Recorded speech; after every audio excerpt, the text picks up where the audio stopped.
When people first start making espresso, they usually just grind the coffee, tamp it, and then move on with life blissfully unaware of the deep, nerdy rabbit hole that they just avoided.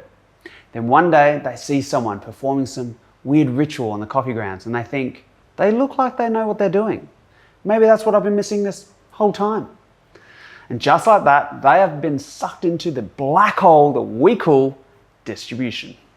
Today, we want to back it up and find out if you really need a special tool or a certain technique to distribute the coffee.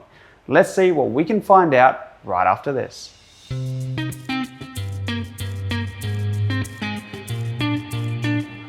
Hey, it's Josh from the Coffee Science and Education Center.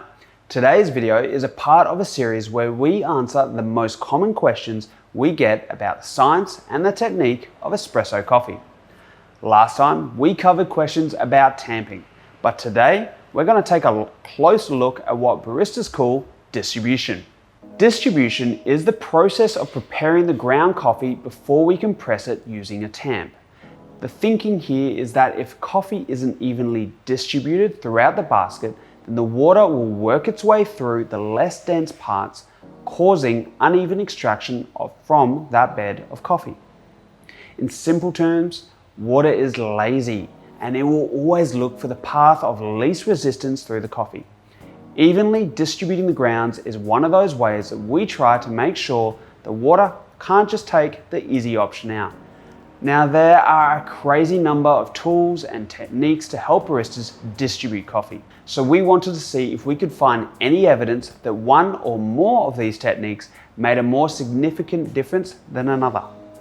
For the sake of time and our own sanity, we could not test every method or tool out there.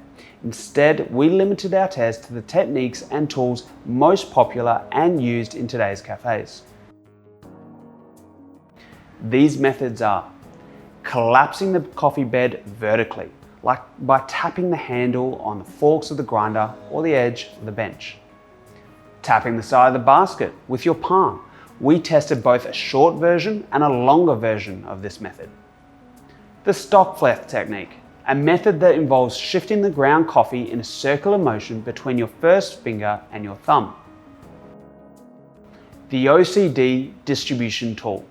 That is a device which has a series of machined fins designed to move the layers of coffee in a circular motion inside the basket. And we also tested doing absolutely nothing at all.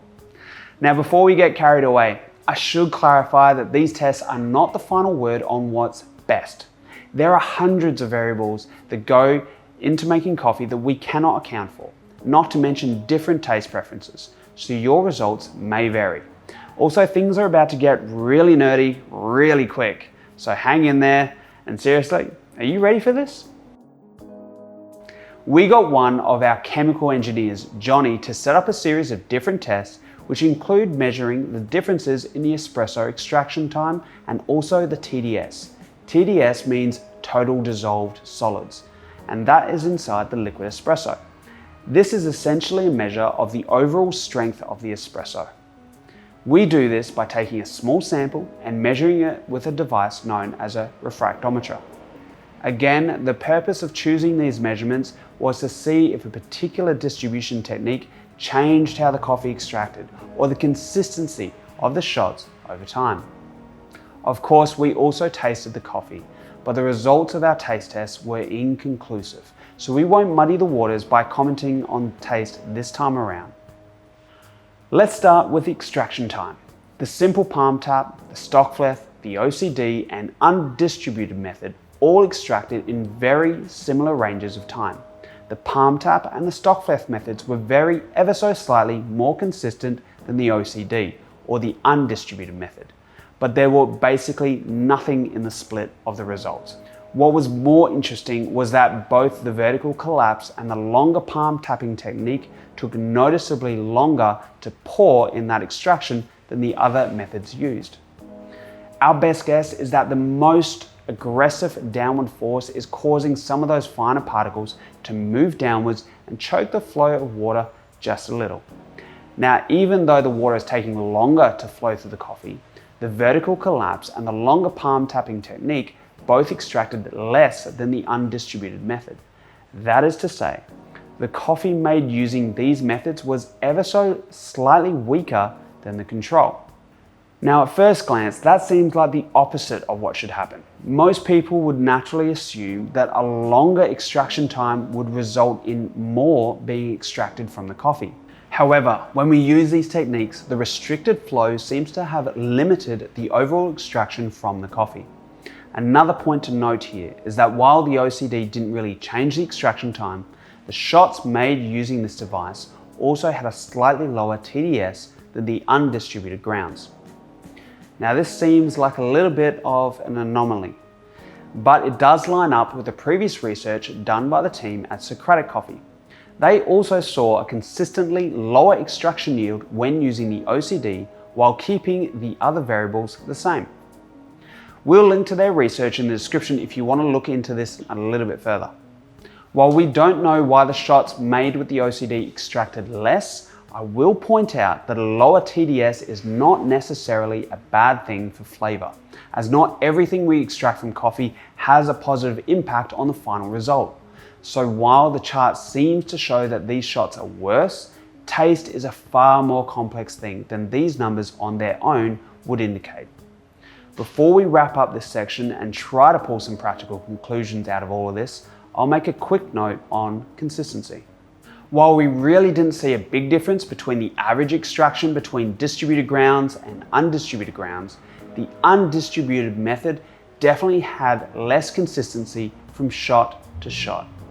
For that reason alone, we would recommend using some method of distributing the grounds, rather than just leaving it all to chance.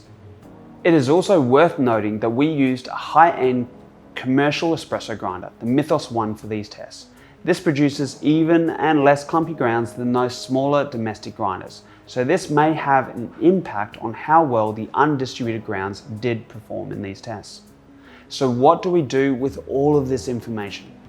Unlike our tests on tamping, these results are just not so cut and dry. There is no obvious winner, as much as we definitely would like to see one.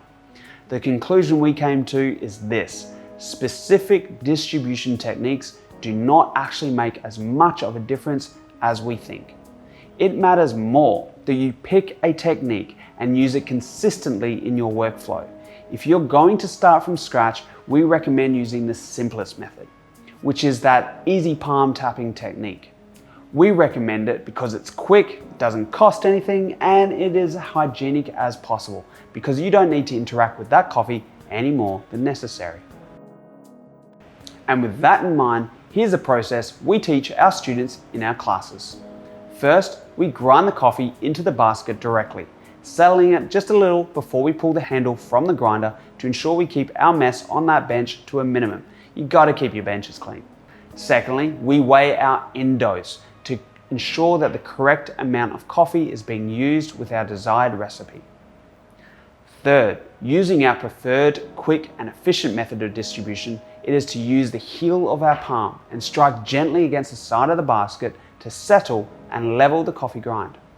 The fourth step is to tamp firmly and evenly, compressing the grind and removing any potential air pockets. The fifth step is to wipe and swipe and keep the ridge of the basket and those lugs clean and ensure that you have a good seal prior to the extraction. Finally, lock that beast up and enjoy the good brew. What do you think? Did we get it wrong? Is distribution really the holy grail of perfect espresso? You know what to do, let us know in the comments. Next time, we're going to take a look at the effect of pressure. Is 9 bars really the ideal brewing pressure to get those best results? We'll definitely try to find some answers for you soon.